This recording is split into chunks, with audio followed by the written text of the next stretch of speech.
guys, dito ba ako sa ayan, sa palayan namin sa Biberon, San Fernando. Ayan guys, kung makikita nyo, wow, ang ganda-ganda.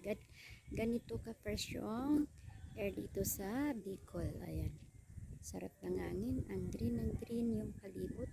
Ayan, wow.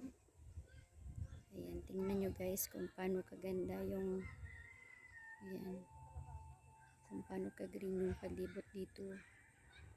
Ang ganda-ganda naman dito. Ayan. Ito yung palay guys. Ito yung itinatanim na palay. Ayan.